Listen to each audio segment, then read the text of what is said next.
Hello students, now we are going to start our third part for the chapter, that is the electromagnetic induction.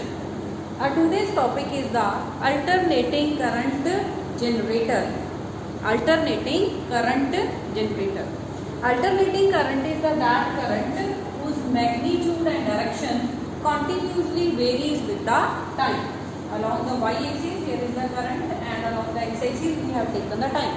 The current whose magnitude and the direction reverses periodically is called the alternating current. A alternating current generator. It is a mechanical device that is used to convert the work done into alternating current. Now first come to the principle.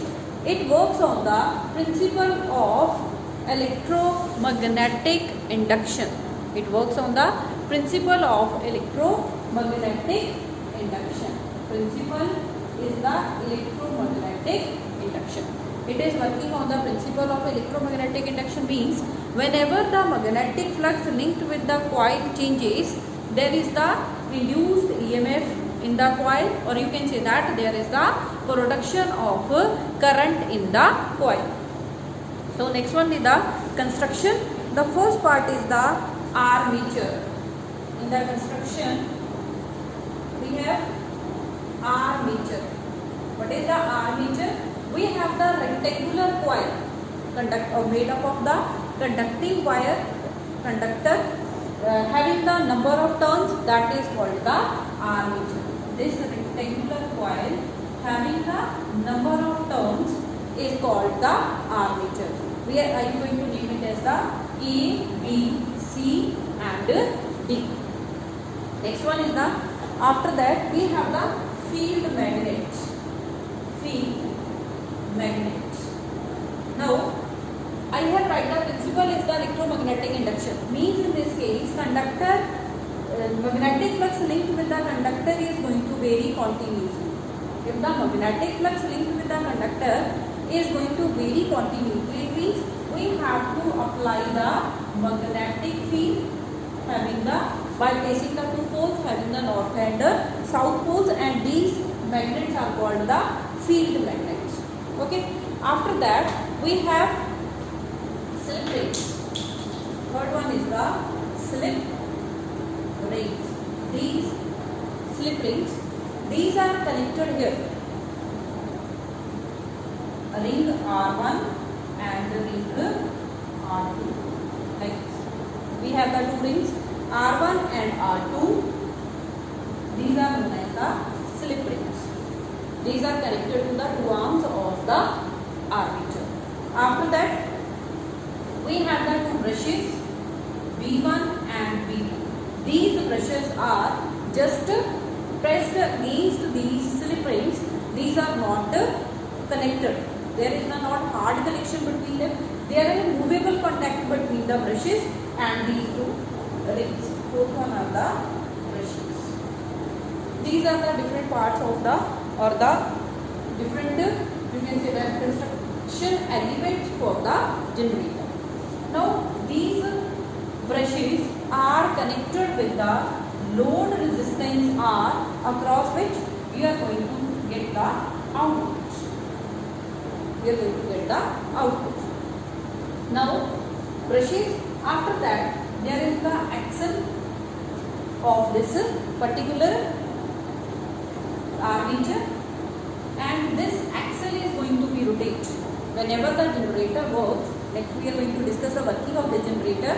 When we are going to rotate this coil axle rotates. Due to the rotation of this axle, the coil ABCD or the armature ABCD is going to rotate inside this magnetic field. Here is the magnetic field B. This coil is going to rotate. In this magnetic field, coil is going to rotate. Due to the rotation of the coil at the different positions, there will be the different number of the field lines. Those are passing through this armature. If the field lines, those are different passing through this armature, means magnetic flux is going to vary continuously linked with this armature. Due to change in the magnetic flux, there will be the induced current produced in this coil, and due to the production of the current that is going to produce here, the direction which is going to reverse periodically, that's why it is called the alternating current generator, due to the presence of these slip rings R1 and R2. Next we are going to calculate the expression for the instantaneous EMF.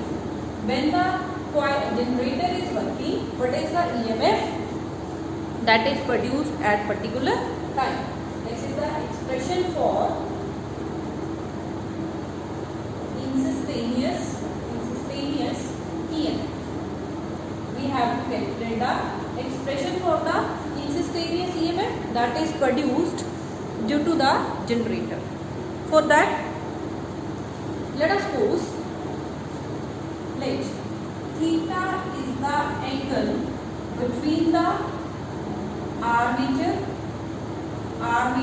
and magnetic field B.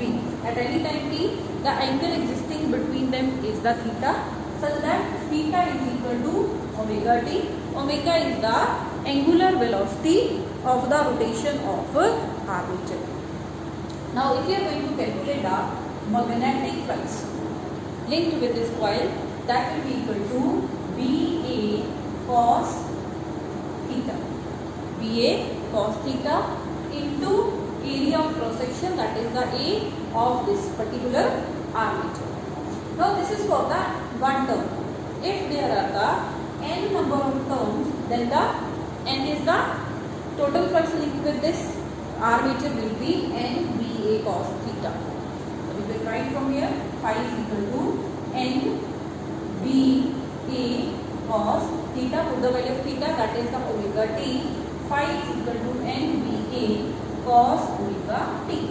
Then next we have to calculate the induced EMF. EMF will be minus d phi by dt. From here you will get E is equal to minus of d by dt n BA cos omega t. So E is equal to minus n BA d by dt of cos omega t. Now differentiate cos omega t. Differentiation of the cos omega t will be minus sin omega t into omega.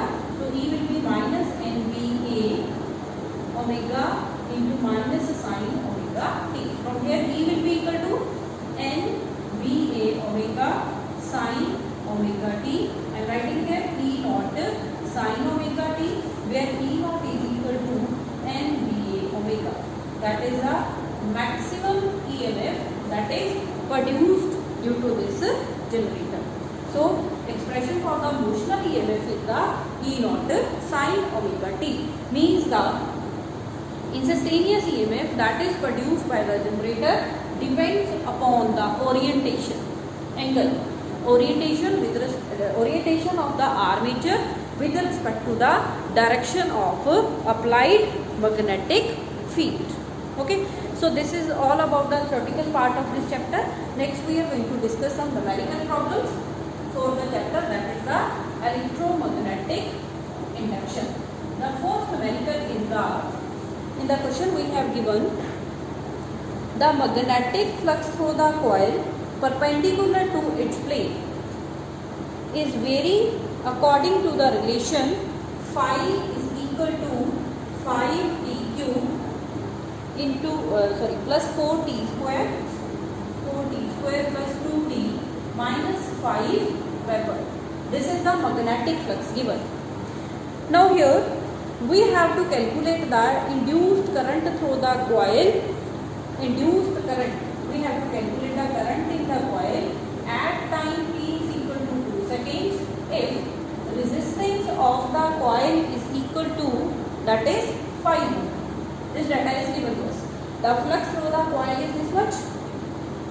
Next current is, we have to calculate time 2 seconds and resistance is the 5 ohm. So E is equal to minus of d phi by dt. E is equal to minus of d phi by dt. From here E is equal to minus d by dt of 5t cube plus 4t square plus 2t minus differentiate it with respect to time t. From here you will get minus of 15t square plus 8t plus 2. Now put the value of the t here.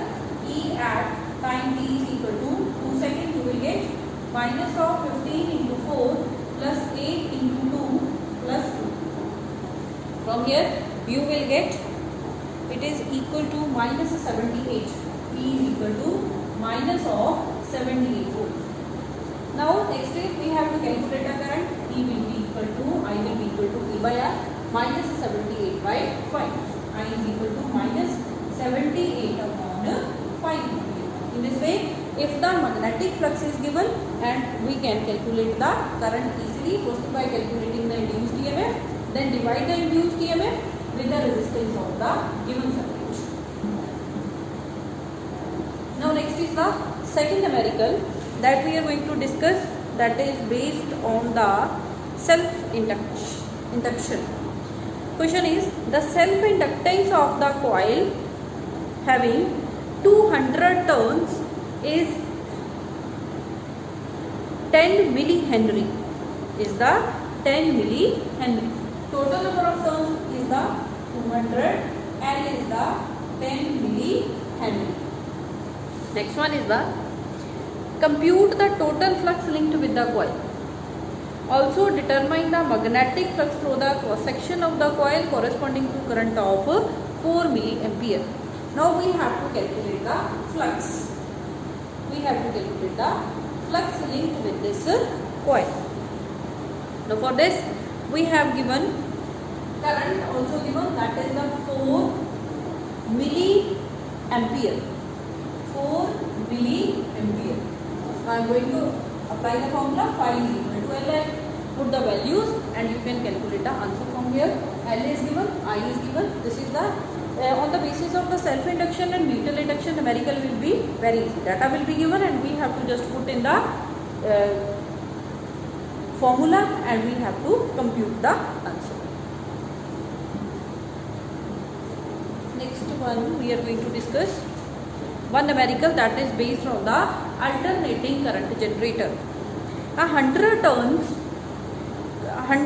coil of area 0.1 meter square means number of turns is 100, area of cross section 0.1 meter square. Rotates at half revolution per second. Rotates at half revolution per second means frequency is given 0.5 per second. Then it is placed in the uniform magnetic field B, that is 0.01 Tesla. This much is the magnetic field in which the coil is placed. After that, calculate the maximum voltage generated in the coil. E naught you have to calculate. We have done the formula of the E naught, that is given by N B A omega. Now omega is not given here. What is the relation between the omega and frequency? That is the 2 pi nu. So E naught N B A into 2 pi nu. Now all the values are given. We will put here. N is the 100, B is the 0.01, area is the 0.1, 2 as it is, pi 3.14 and u is the 0.1. All values are given. We can calculate easily from here the value of the E naught. From here E naught, your answer will be 0.3144. So in this way you can calculate the numerical problems related to the chapter electromagnetic induction. With this we have ended our chapter, that is the electromagnetic induction. In the next lecture we will start our chapter, that is the alternating current. Thank you.